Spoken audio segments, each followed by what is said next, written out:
नमस्कार दोस्तों, स्वागत है आप सभी का एपेक्स के इस लर्निंग वर्ल्ड में। मैं हूं रमन कुमार और आप लोगों का एक बार फिर से स्वागत करता हूं इंग्लिश लैंग्वेज के एक बेहतरीन कॉन्सेप्ट में।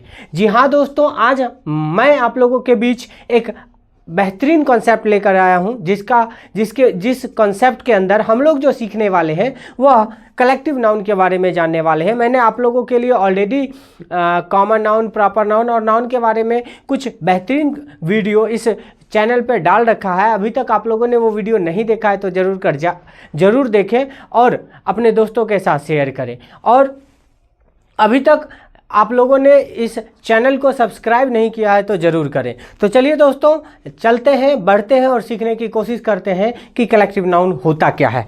जैसा कि मैंने आप लोगों को बताया कि आज हम लोग जो सीखने वाले हैं वो सीखने वाले हैं कलेक्टिव नाउन।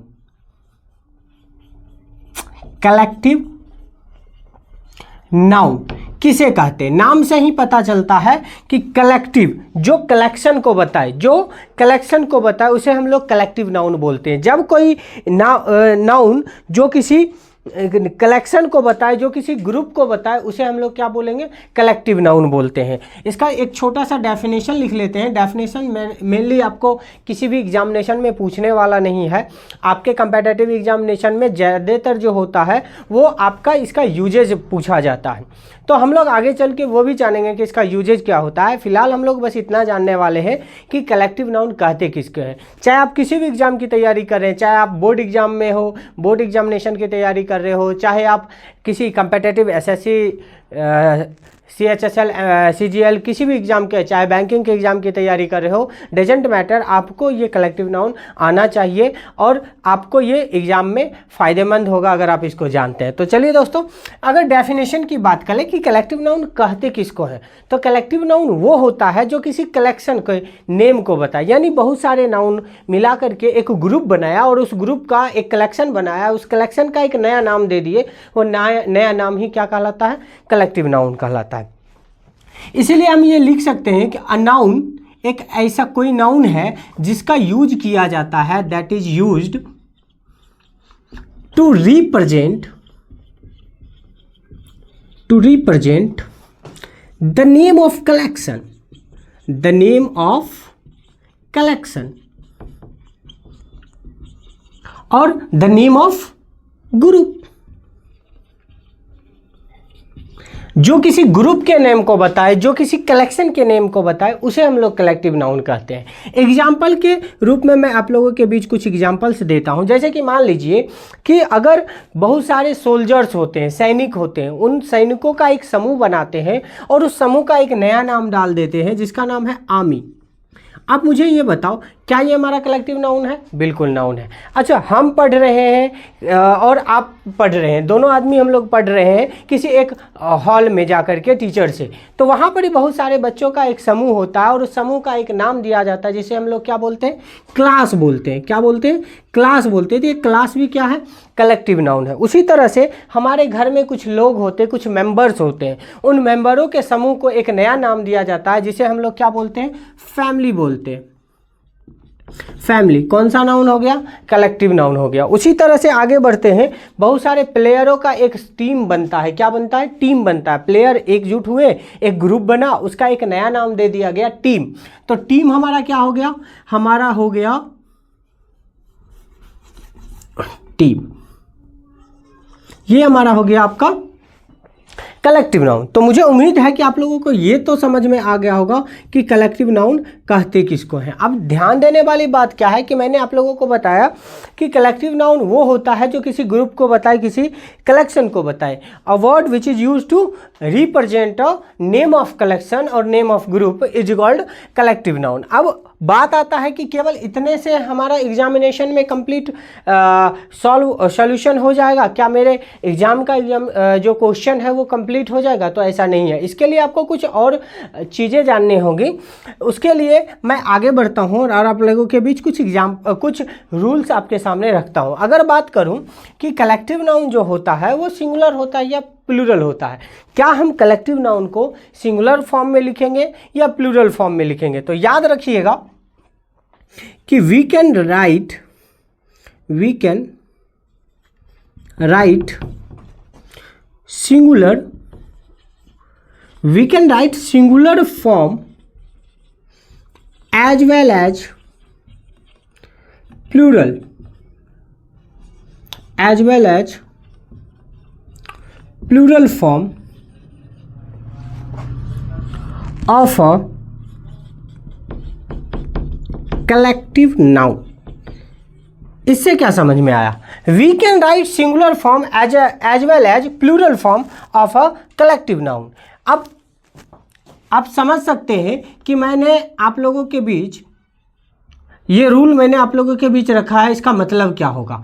आप इस सेंटेंस को, इस स्टेटमेंट को पढ़ने के बाद आप ये समझ सकते हैं कि वी कैन राइट, हम लोग लिख सकते हैं, क्या लिख सकते हैं? सिंगुलर फॉर्म लिख सकते हैं, और उसके साथ साथ उसका प्लूरल फॉर्म भी लिख सकते हैं। किसका? कलेक्टिव नाउन का। इसका कहने का मतलब ये है कि कलेक्टिव नाउन एक ऐसा नाउन है जिसका सिंगुलर फॉर्म भी होता है और प्लूरल फॉर्म भी होता है, तभी तो हम लोग लिख पाएंगे। जैसे कि मान लीजिए अगर मैं आपसे एग्जाम्पल पूछूं कि मुझे बताओ कि क्लास हमारा सिंगुलर है या प्लूरल है, आप एक बार में बोलोगे sir it is a singular form.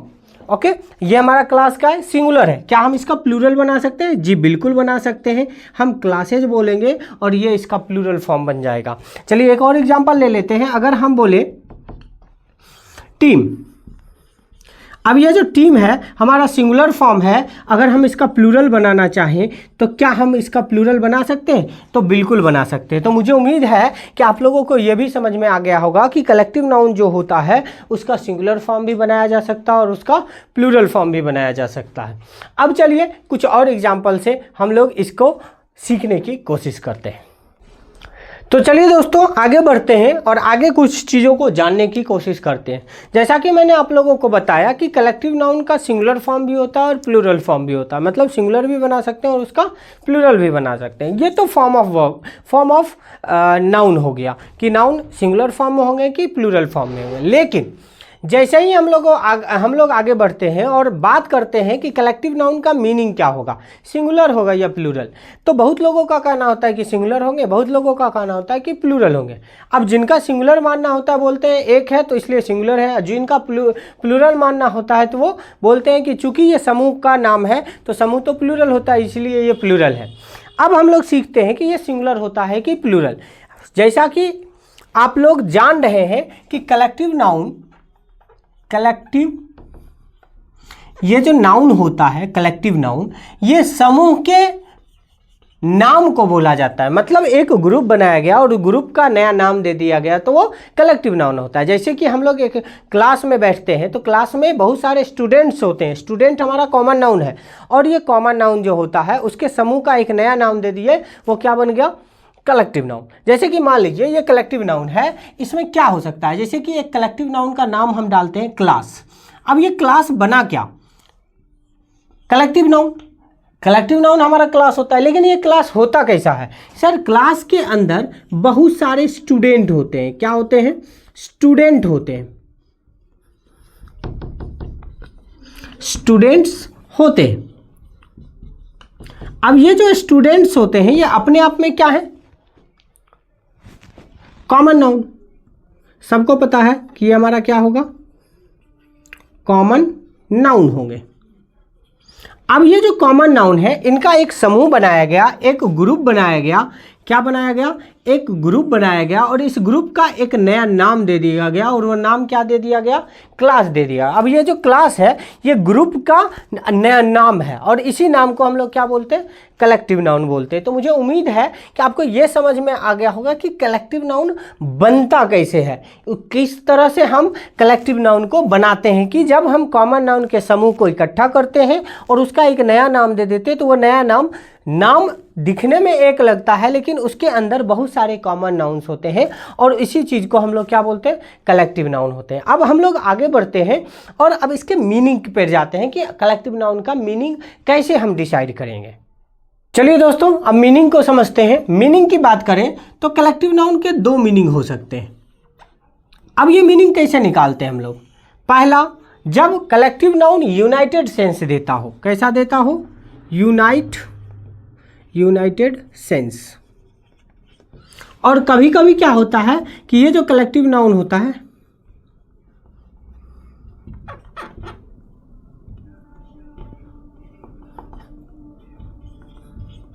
Divided sense देता है। अब ध्यान से समझिएगा, कलेक्टिव नाउन जब कभी भी यूनाइटेड सेंस देता है तो वो हमारा सिंगुलर माना जाता है। क्या माना जाता है सर? सिंगुलर माना जाता है, सिंगुलर मीनिंग देता है, ठीक है। और जब कभी भी कोई कलेक्टिव नाउन डिवाइडेड सेंस देता है, जब पता ही चलता है कि डिवाइडेड का मतलब क्या, अलग थलग मीनिंग देना, और जब भी अलग थलग होगा तो एक से अधिक मीनिंग देगा, तो ये ऐसे स्थिति में इसे हम लोग प्लूरल मीनिंग बोलते हैं, प्लूरल मीनिंग देता है। अब बात बहुत ही आसान है कि इंग्लिश लैंग्वेज में आप लोगों को पता होगा कि अगर हमारा सब्जेक्ट सिंगुलर है तो वर्ब प्लूरल होगा, और वर्ब सब्जेक्ट प्लूरल है तो वर्ब प्लूरल होगा। तो सब्जेक्ट हमारा सिंगुलर कब होगा? जब वो मीनिंग अगर सिंगुलर दे रहा है तो इसके साथ वर्ब लगने वाला वर्ब जो होगा, वर्ब भी कैसा होगा? सिंगुलर वर्ब होगा, ठीक है। जब कभी भी कोई भी कलेक्टिव नाउन सिंगुलर मीनिंग दे रहा है तो उसके साथ लगने वाला वर्ब भी क्या होगा? सिंगुलर होगा। लेकिन अगर हमारा वर्ब प्लूरल होता है तो मीनिंग भी वर्ब भी कैसा होगा? प्लूरल वर्ब होगा, यानी प्लूरल वर्ब का प्रयोग हम लोग करते हैं। अब चलिए एक एक करके इस एग्जाम्पल को हम समझने की कोशिश करते हैं। चलिए पहला एग्जाम्पल, अगर हम बात करें, ज्यूडी हैज या हैव टेकन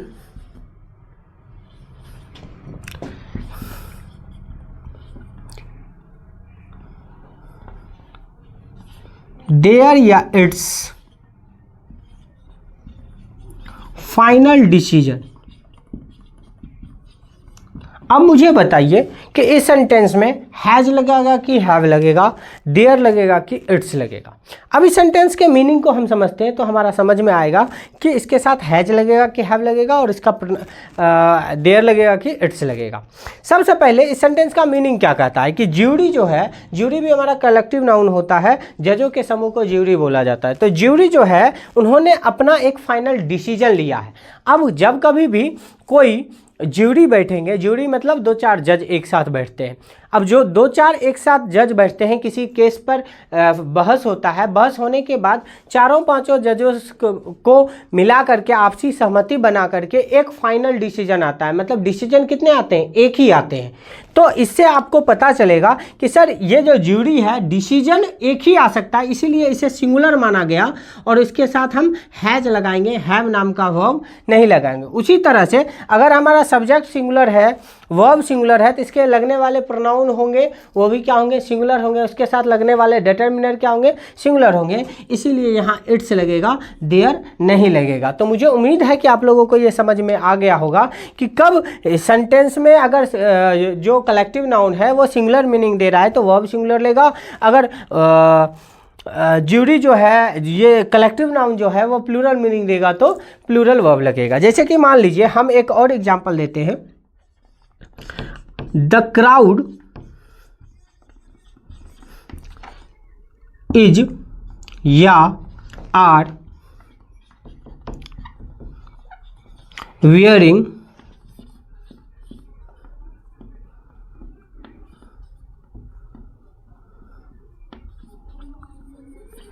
different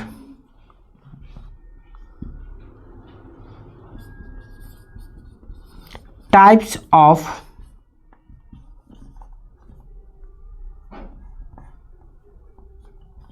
टी-शर्ट। अब देखो इस सेंटेंस में क्या लिखा हुआ है? द क्राउड इज और the crowd are wearing different types of T shirts. मतलब क्या है? क्राउड जो है, भीड़ जो है, वो अलग अलग प्रकार का टी शर्ट पहन रहा है। अब तो आप ध्यान से देखो कि क्या कर रहा है, अलग अलग प्रकार के, इसके सेंटेंस में ही पता चल रहा है कि अलग अलग। जैसे ही अलग अलग है तो एक तो सेंस आएगा नहीं, डिवाइडेड सेंस आएगा। इस स्थिति में इसके साथ, क्राउड के साथ आर लगेगा, इज नहीं लगेगा। और तो आप समझ पा रहे होंगे कि ज्यूरी के साथ सिंगुलर वर्ब क्यों लगा और क्राउड के साथ प्लूरल वर्ब क्यों लगा। तो कलेक्टिव नाउन इसी को कहते हैं कि कलेक्टिव नाउन दो प्रकार, कलेक्टिव नाउन वो होता है जो किसी ग्रुप या कलेक्शन के नेम को बोला जाता है। और बात करें तो इसे सिंगुलर और प्लूरल फॉर्म दोनों में लिखा जाता है, लेकिन जब बात आती है इसके मीनिंग का तो ये मीनिंग दो चीज़ों पर निर्भर करता है, एक यूनाइटेड सेंस और एक डिवाइडेड सेंस। जब कलेक्टिव नाउन यूनाइटेड सेंस देता है तो ऐसी स्थिति में से सिंगुलर मीनिंग निकलता है और सिंगुलर मीनिंग निकलने के कारण वह भी सिंगुलर रखता है। उसी तरह जब कलेक्टिव नाउन डिवाइडेड सेंस देता है तो वह प्लूरल मीनिंग देता है और इस स्थिति में उसके साथ वर्ब प्लूरल लगेगा। और मैंने आप लोगों को उसको एग्जाम्पल से समझा दिया कि कब कलेक्टिव नाउन के साथ सिंगुलर वर्ब लगेगा तो कब कलेक्टिव नाउन के साथ प्लूरल वर्ब लगेगा। तो मुझे उम्मीद है कि आप लोगों को ये कॉन्सेप्ट समझ में आ गया होगा और आपको ये भी समझ में आ गया होगा कि कलेक्टिव नाउन किसे कहते हैं। तो अभी तक आप लोगों ने ये वीडियो देखा है तो आप लोगों को ये पसंद अगर आया है तो अपने दोस्तों के साथ शेयर करें और इस वीडियो को लाइक करें ताकि मुझे इससे मोटिवेशन मिलता रहे और मैं आप लोगों के लिए इसी तरह से छोटे छोटे वीडियो के रूप में आप लोगों को इंग्लिश लैंग्वेज के कॉन्सेप्ट को आपके बीच लेकर आता रहूँगा। तो चलिए दोस्तों, आज के लिए इतना ही, मिलते हैं फिर किसी नेक्स्ट वीडियो में, तब तक के लिए जय हिंद।